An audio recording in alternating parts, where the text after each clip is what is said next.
Hello, everyone. My name is Brian Buck. This is my final project for CPSC 392.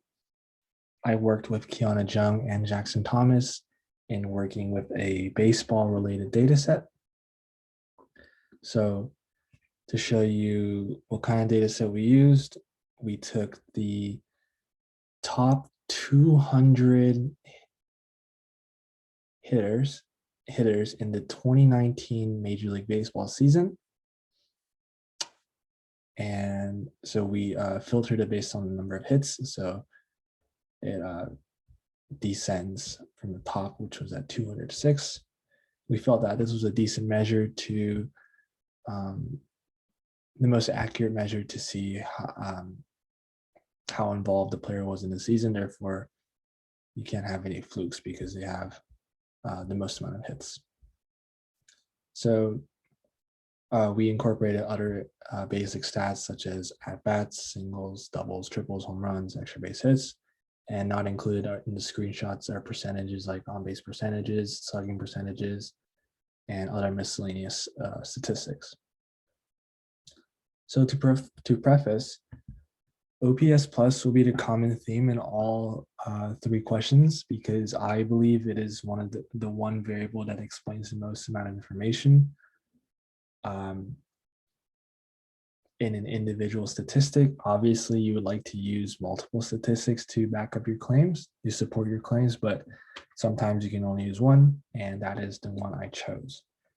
So a regular OPS equals on-base percentage plus your slugging percentage, and in the parentheses here, it explains why it's OPS. A simplified formula is just on-base percentage plus slugging percentage. So OPS plus, the one I'll be using, it's the normalized version of OPS. For example, OPS plus of 100 is average, and an OPS plus of 150 indicates that you are 50% better than the average. For another frame of reference, the highest OPS plus in this data set was 180 by Mike Trout, and the median was 110. Now, Mike Trout is a future first ballot Hall of Famer, so don't expect every player to reach as high as a number as he is. So for question one, which variables has the strongest influence on the accuracy of predicting the amount of OPS plus? I wanted, because I use OPS plus as my single indicator, not like the Y variable, I wanted to see which variables contribute to that. As you can see, it's pretty small, but batting average, on-base percentage, and OPS, which makes sense because of the formula listed earlier. I reached this conclusion by creating a linear regression model. The model helps explains the relationship between all the variables in the data set and the outcome, OPS plus. I then found the coefficients of each variable to see which one affects the model the most, and then I just, though these variables indicated which had the strongest influence. So for question two, my goal was to see if the division of player was an effect their overall performance. Similar to question one, I used OPS plus as the general Y variable. I was doing this because every team plays their division rival 19 times in the season, 19 games in the season. So if you have 4 division rivals, 4 times 19 is 76.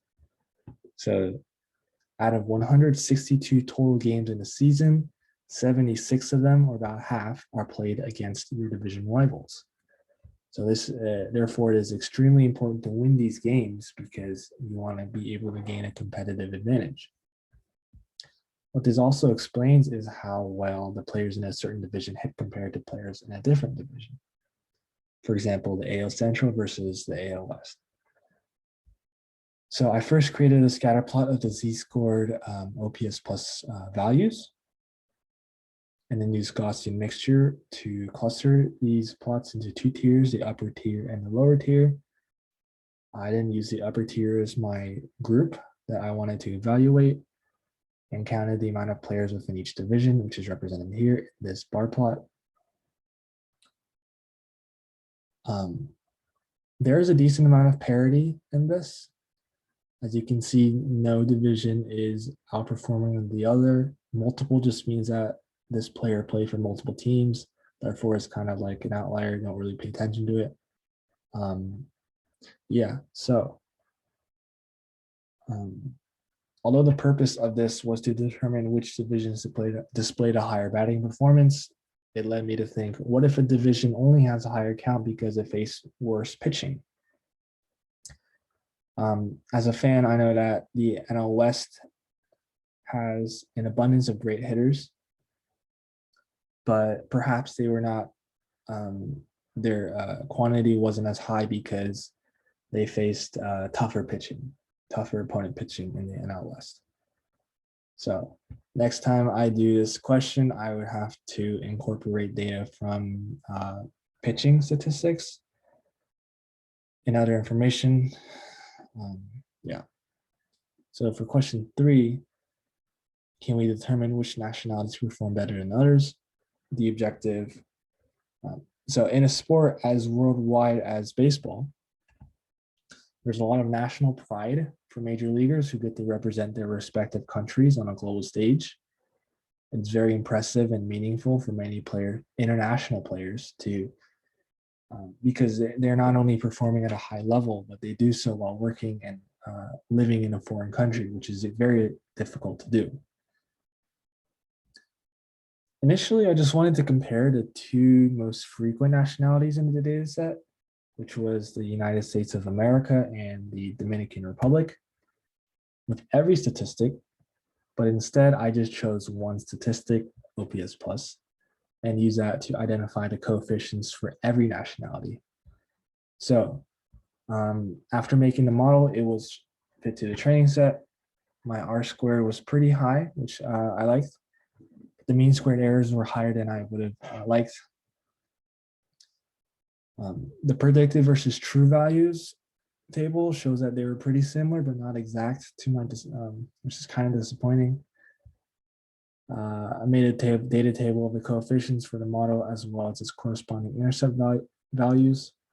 I didn't use ridge regression and applied it to help with overfitting because it makes the coefficients really, really tiny and then considers those small coefficients as noise that the training set has the model trained to. So, and then after applying the ridge regression, I created a new predicted versus true values data table with the corresponding coefficients. I selected only the coefficients of the nationalities and plotted them on this bar chart right here.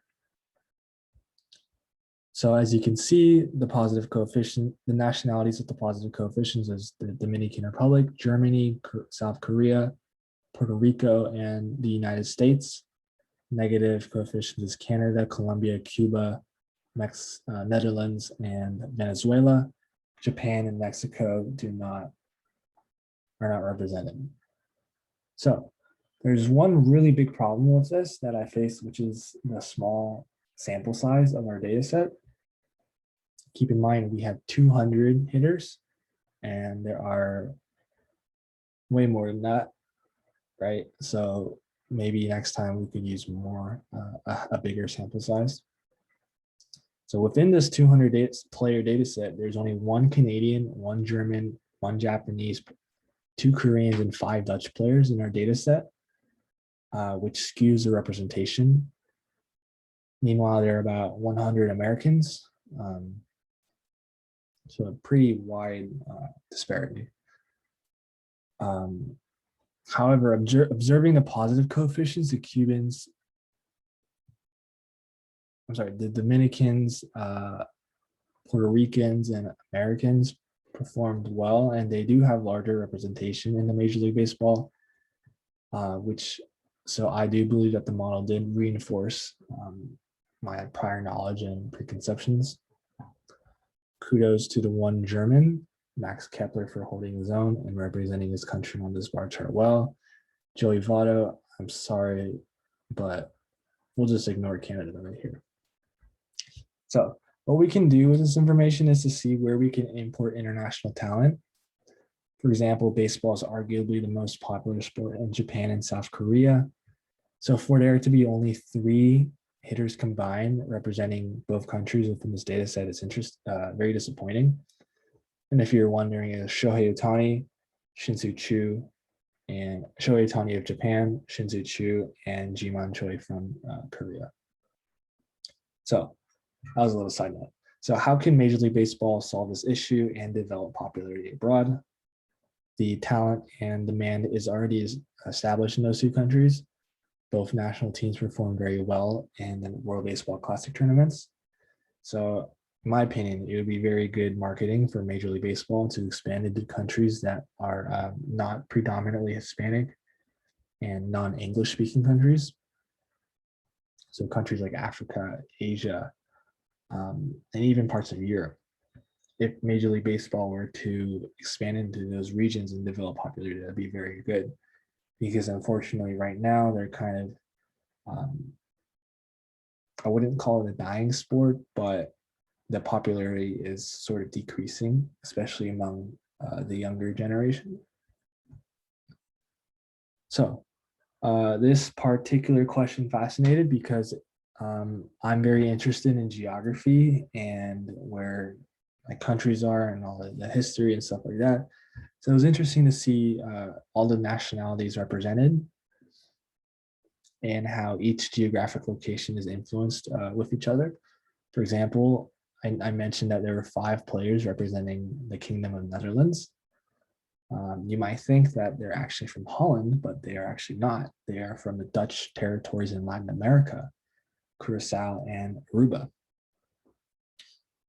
So basically, virtually all of the players represented countries within the North and South American continents.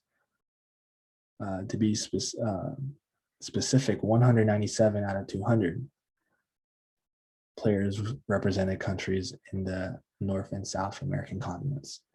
So if you compare that to a sport like soccer, where you notice that most of the talent in the top European leagues are from Europe and South America, countries like England, Spain, France, and Germany, Argentina, Brazil, and Colombia in South America. So there's a shortage of American talent, which shows that soccer isn't as influential here compared to sports like baseball, football, and basketball. That was really interesting to see because it just shows how every sport is different and it caters to different fans all around the world, which combined with my interest in geography, that was pretty interesting to see.